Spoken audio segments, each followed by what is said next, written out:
Hello everyone, welcome back to the channel. This is Devendra and today we are going to discuss about the books.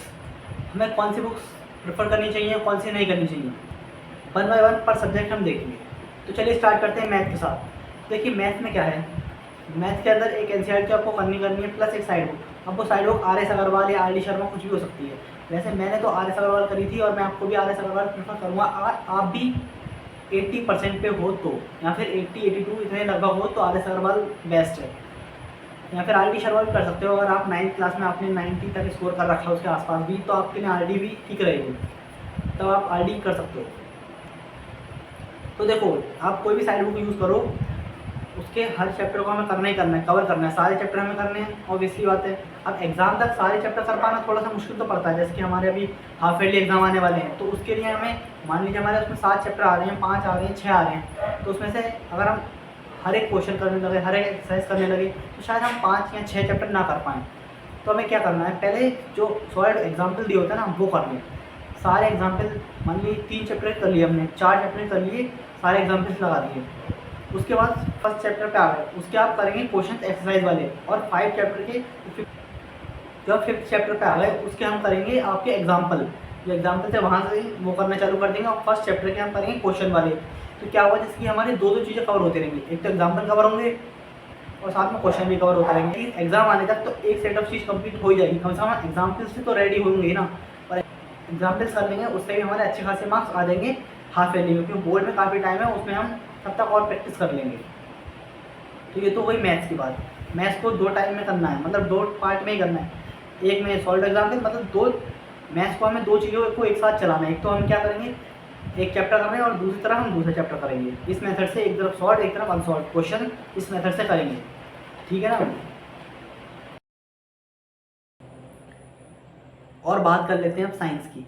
तो देखिए science में क्या होता है, और हाँ एक मिनट ध्यान रखना, जो मैंने अभी मैथ में आपको बताया उसको 40 मिनट आपको देने हैं। 40 मिनट सॉल्व को और 40 मिनट अनसॉल्व को, ठीक है ना। लगभग 1 घंटा 20 मिनट, 1 घंटा 30 मिनट आप दे सकते हो मैथ को सेल्फ स्टडी पे, इतना बहुत है। अब साइंस पे आ जाते हैं। साइंस का क्या है, साइंस की कोई भी साइड बुक की हमें जरूरत नहीं होती है, एनसीईआरटी बहुत है। एनसीईआरटी के सारे क्वेश्चंस करने हैं जितने भी होते हैं, समझना है अच्छे से, और रीडिंग जरूर लगानी है बुक की। एक बार आपको एनसीईआरटी की जरूरत है वो तो मतलब वो तो मैंडेटरी है, वो तो आपको रीडिंग तो लगानी पड़ेगी। उसके बाद आप चाहो तो एक क्वेश्चन प्रैक्टिस की बुक ले सकते हैं, थ्योरी नहीं लेनी है। थ्योरी के लिए आपकी एनसीईआरटी ही बहुत है, सिर्फ क्वेश्चन प्रैक्टिस के लिए आप ले सकते हैं एक बुक जिसमें क्वेश्चन हो बहुत सारे, डिफरेंट क्वेश्चन होने जरूरी। पेपर के लेवल के हिसाब से थोड़े क्वेश्चन ज़्यादा प्रैक्टिस करेंगे तो ज़्यादा अच्छा है। बाकी कम पीवाईक्यू करेंगे, प्रीवियस ईयर जो क्वेश्चन करेंगे उससे भी हमें आइडिया लग जाएगा। तो साइंस के लिए इतना ही है। बाकी जब सैम्पल पेपर वगैरह हम करेंगे तो और ज़्यादा हमें आइडिया लगेगा, प्रैक्टिस करेंगे और बहुत ज़्यादा लास्ट के टाइम में। वो तो जो सोशल साइंस में बात कर लेते हैं, तो सोशल साइंस में पर चैप्टर 50 to 70 क्वेश्चन करने हैं, depending upon the length of the chapter. छोटा चैप्टर है तो 50 क्वेश्चन में काम चल जाएगा, बड़ा है तो 70 क्वेश्चन लगभग करने ही होंगे। वो कहाँ से करेंगे, अब भाई तुम्हारे स्कूल में टीचर पढ़ाएंगे वहाँ से करो, यूट्यूब से देखो कोई अच्छा चैनल पकड़ो वहाँ से करो।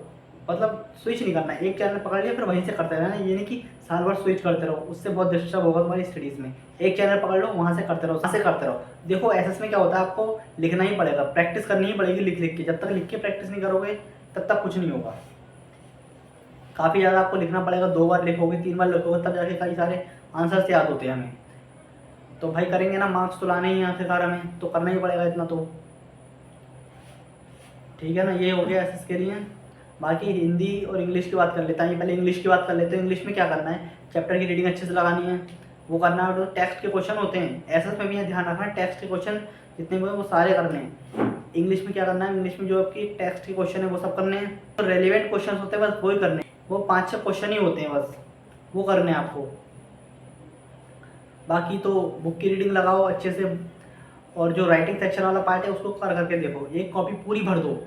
कैसे होगी भाई, कहाँ से करना है, खुद लिखो, सैम्पल पेपर उठाओ वहाँ से करो, स्कूल के टीचर से चेक कराओ। टीचर को मैंने बताया था पहले कि टीचर से थोड़ा कनेक्शन बना के रखो, जब कनेक्शन बनाओगे तभी टीचर आपकी हेल्प करेगा। उससे चेक कराओ, स्कूल के टीचर से आपको चेक कराना पड़ेगा, वो आपकी मिस्टेक बताएंगे उन पर वर्कअप करो। बस ऐसे ही हो पाएगा। इंग्लिश के राइटिंग सेक्शन बहुत ज़रूरी है, उसमें मार्क्स कटते हैं, काफ़ी कट जाते हैं।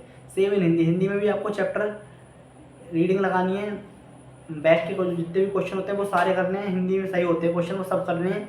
और राइटिंग सेक्शन में आ जाएँ तो आपको राइटिंग सेक्शन के अंदर मतलब एक कॉपी पूरी भरी देनी है, उसमें आपके जितने भी राइटिंग सेक्शन वाला पार्ट होता है वो सब करना है। वो करके मैम हो या सर हो जो भी आपको हिंदी का, उनसे चेक कराओ, वो तुम्हें जो भी मिस्टेक्स बताएंगे उन पर वर्क करो और कई बार उनको प्रैक्टिस करते रहो। मतलब जैसे कि आप कोई विज्ञापन लिख रहे हो तो एक विज्ञापन में आपकी 10 गलतियाँ आई तो उसको दोबारा लिख कर देखो। ऐसा नहीं कि एक बार कर लिया छोड़ दिया फेंक दिया, उससे कुछ नहीं होगा भाई। एक बार कर लिया 2 दिन बाद फिर उसको लिख कर देखो, फिर मैच करो कि हाँ अब थोड़ी बहुत गलतियाँ सुधरी या नहीं सुधरी।